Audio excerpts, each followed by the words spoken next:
Dan ayah saya bernama George van Stott. Belanda.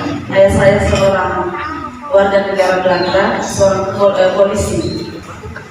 Kemudian saya memutuskan untuk saya mengundurkan diri dari kemudian gereja.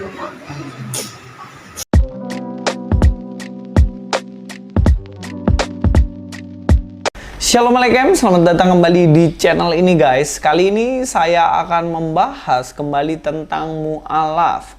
Ya memang kalau berbicara mengenai mu'alaf nih kayaknya nggak ada habis-habisnya ya. Saya nggak ngerti juga kenapa kok banyak banget yang dulunya Kristen bermasalah di agama Kristen, kemudian larinya harus menjadi mu'alaf. Kemudian di mu'alaf itu dia mendapatkan keuntungan yang banyak.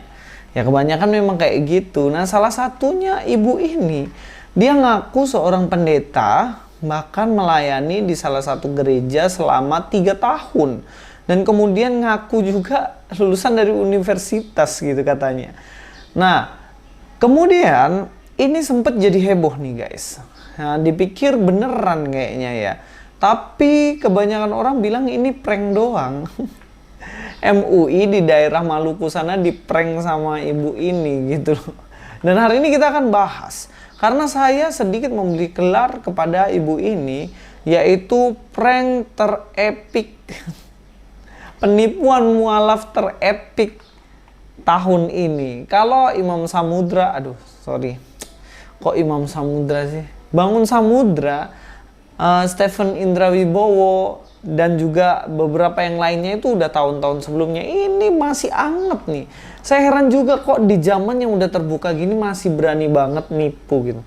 Kita langsung aja nonton videonya dan kita akan komentari beberapa statementnya yang ya sebaiknya kita komentari supaya tidak menimbulkan kebohongan publik. Langsung aja kita nonton videonya.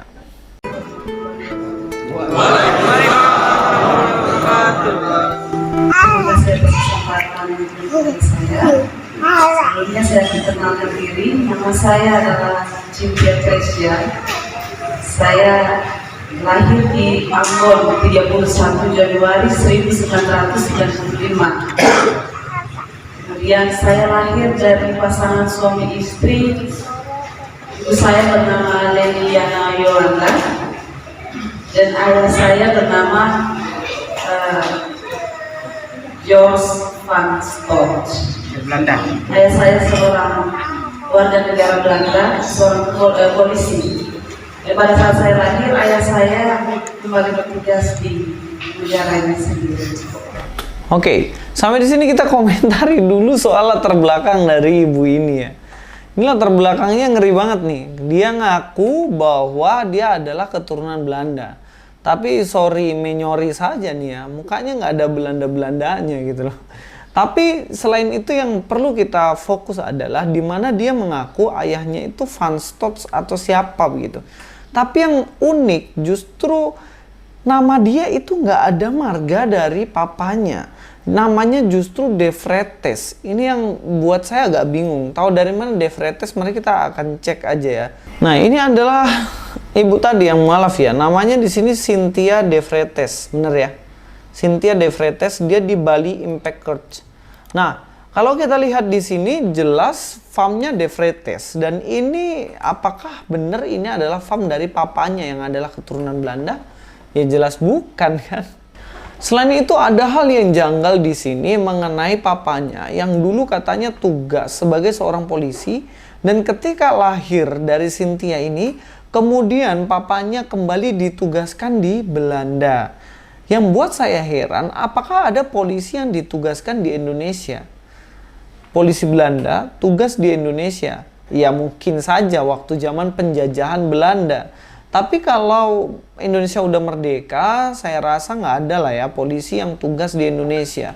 Kemudian pada masa dia lahir, kemudian ditarik lagi. Apalagi itu kelahirannya tahun 1995. Ini juga anak-anak pucuk ini anak-anak baru kemarin sore begitu. Anak masih kecil 95 gitu udah bisa melakukan kebohongan publik yang sedemikian rupa. Oke, kita akan cek latar belakang dari orang-orang yang kenal dengan dirinya. Ini adalah akun dari Cindy Enslin. Ini saya ambil dalam sebuah komentar yang udah ditutup ya. Artinya sudah tidak lagi dibuka komentarnya. Dikatakan, teman-teman, saya tidak permasalahkan dia mau memeluk agama apa. Itu haknya dia memilih agama. Benar. Ini haknya, kalau dia mau mualaf itu haknya. Kita nggak boleh ikut campur. Cynthia itu pernah bergereja di tempat yang sama dengan saya. Dia bukan pendeta. Yang pendeta yaitu suaminya, dan dia sudah memiliki 2 orang anak. Dia punya bapak bukan polisi. Nih, perhatikan baik-baik. Ternyata papanya bukan polisi dan bukan orang Belanda. Saya sudah curiga, dan kecurigaan saya ternyata benar. Bagaimana orang Belanda seperti itu?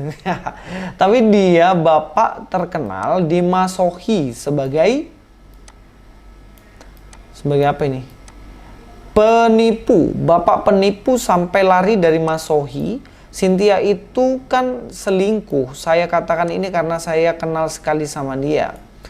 Saya nggak mau urus mengenai perselingkuhan Anda. Tapi kenapa Anda harus membuat latar belakang Anda seakan Anda ini adalah seorang pendeta dan papa Anda itu adalah orang Belanda? Ngapain? Cobalah. Ternyata papa Anda kena masalah dan seorang penipu gitu. Nah, ini persoalan pertama. Jadi mohon teman-teman yang ada di Maluku sana cross check lah, bener apa enggak sih dia ini papanya keturunan Belanda atau sebenarnya papanya bukanlah keturunan Belanda. Kita lanjutkan ya. Kemudian saya mengenyam pendidikan sekolah Alkitab di University of Glendale Church, Bali. Nah, dia juga mengaku bahwa dia adalah lulusan dari University, Sekolah Alkitab University. Nah, ini agak rancu ya. Sekolah Alkitab tetapi University Bali gitu. Nggak tahu University Planning of Bali atau apa, saya kurang terlalu dengar. Tapi yang jelas universitas di Bali ya. Nah, universitas di Bali, apakah ada sekolah Alkitab yang universitas di Bali? Jelas nggak ada gitu loh. Ada orang yang kenal dengan dirinya, memang dia pernah pelayanan di Bali. Dikatakan, wah saya juga kenal dia. Memang benar, yang pendeta adalah suaminya. Tapi dia juga pernah sekolah untuk diperlengkapi menjadi seorang hamba Tuhan.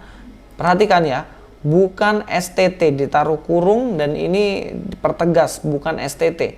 Selama 3 tahun di Bali, saya melihat dia sikapnya baik dan dewasa membimbing adik-adik yang usianya di bawah dia dan selanjutnya. Nah, ini penting ya.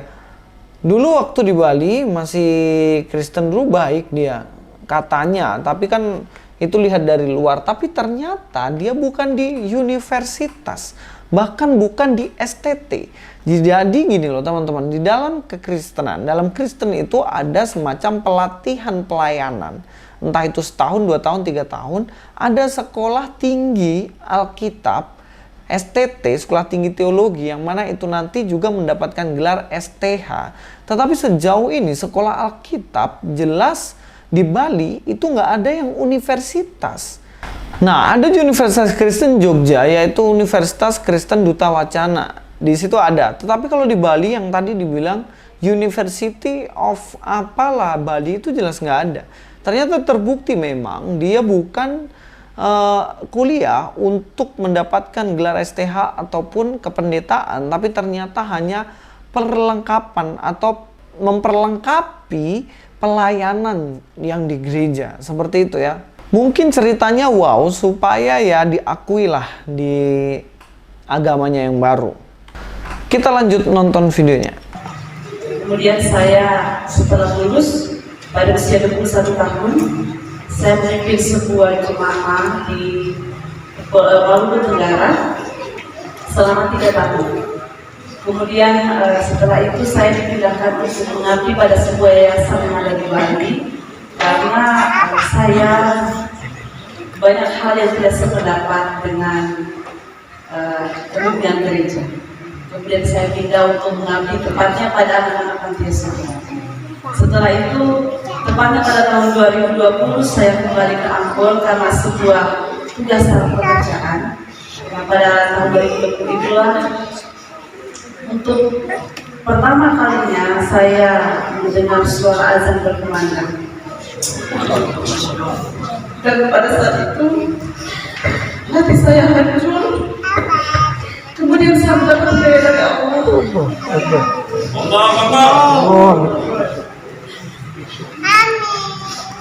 Dan itu berlangsung kepada saya selama beberapa tahun. Kemudian saya memutuskan untuk saya mengundurkan diri dari pimpinan gereja. Saya pindah dan tempat tinggal saya ada di depan gereja, di depan Masjid Al-Fatah. Saya tinggal di situ selama beberapa bulan. Dalam tugas pekerjaan saya adalah pendeta aktif. Dan pada saat itulah saya minta sama Allah, karena saya tidak punya siapapun yang dapat menolong saya minta sama Allah dapat menolong saya dengan cara apapun. Karena saya percaya Allah itu yang Maha Kuasa. Kalau Allah mengizinkan saya untuk saya harus mendapat hidayah saat saya mendengar suara azan berkumandang, berarti Allah juga sanggup untuk mempertemukan saya dengan orang yang sanggup membimbing saya. Takbir ya Allah. Dan saya bersyukur bahwa saya ada sampai saat ini di tempat ini. Allah menolong saya dengan banyak orang yang saya tidak kenal sebelumnya. Saya tidak mengenal Pak Imam, saya tidak mengenal Bapak yang ada di KUA, saya tidak mengenal Pak Ayu Bokas, saya tidak mengenal Ibu Haji, tapi mereka semua dapat menolong saya dan saya bisa ada sama saya. Mungkin sekian kesaksian saya. Terima kasih. Assalamualaikum. Ya, di sini dramatis sekali ya, sampai nangis-nangis ibu-ibu yang ada di belakangnya begitu. Nah, saya sebenarnya agak kasihan gitu loh. Jangan sampai apa yang diceritain ini bohong, bahkan menyentuh orang-orang di sekitarnya gitu. Dan terbukti memang dia akhirnya dapat banyak bantuan dari orang-orang yang di sekitarnya, bahkan tidak dikenal juga. Lalu benarkah dia adalah seorang pendeta? Dan apakah benar dia mendengarkan azan itu untuk pertama kalinya waktu dia kembali lagi ke Maluku gitu? Nah, ini nggak mungkin. Kok bisa ya dia hidup kemudian hanya dengar azan satu kali ketika umurnya bahkan sudah 24 tahun.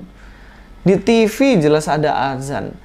Di Bali jelas ada azan. Di Ambon, Maluku jelas ada. Paling kalau dia pergi ke Jawa ya pasti dengar gitu. Tapi kok bisa baru pertama kali ketika dia umur 24 tahun atau sekitarnya? Ya ini silakan dijawab sendiri lah ya. Ceritain. Saya juga nggak ngerti kok bisa kayak gitu. Kita dengar komen ya. Kita baca komen dari beberapa orang yang mengenal dia. Dari Juni Carmen Noya Delsen, saudara-saudaraku yang muslim, saya selaku orang Kristen sama sekali tidak mempermasalahkan dia karena memang itu adalah hak dia. Jangan mudah percaya sama perempuan ini. Saya kenal nih, perhatikan, saya kenal dia. Dulu kami berjemaat bersama di salah satu gereja. Apa yang dia bilang tidak semuanya benar. Ayahnya bukan orang Belanda, dia bernama Cynthia de Vretes. Dia bukan seorang pendeta, tapi suaminya adalah pendeta. Dia berpisah dan belum cerai nih, perhatikan. Dia meninggalkan suami dan 2 orang anak di Tenggara. Dia punya banyak kasus antara lain perselingkuhan dan penipuan arisan barang online, ya ampun. Saya berharap dengan masuk Islam dia bisa berubah, oke. Jangan sampai gini loh, dia aja nipu ketika dia adalah istri pendeta, dia nipu barang online. Maksudnya dia penipuan ketika jual beli online. Bahkan dia juga melakukan yang namanya perselingkuhan. Dan harus di cross check baik-baik. Jangan sampai teman-teman yang sampai menangis-menangis ini akhirnya ditipu dan dimanfaatkan. Kasihan gitu. Sampai di sini kita tahu bahwa apa yang diceritakan Cynthia ini ternyata nggak benar gitu. Nah teman-teman, mari kita lebih bijak lagi ya untuk mengenali seseorang, atau ketika ada cerita dari seseorang kita mesti cross check baik-baik. Soalnya kalau tidak, ini bisa berbahaya semacam ini. Terima kasih, sampai ketemu di video selanjutnya. Luis Prasetyo di sini. God be with you all.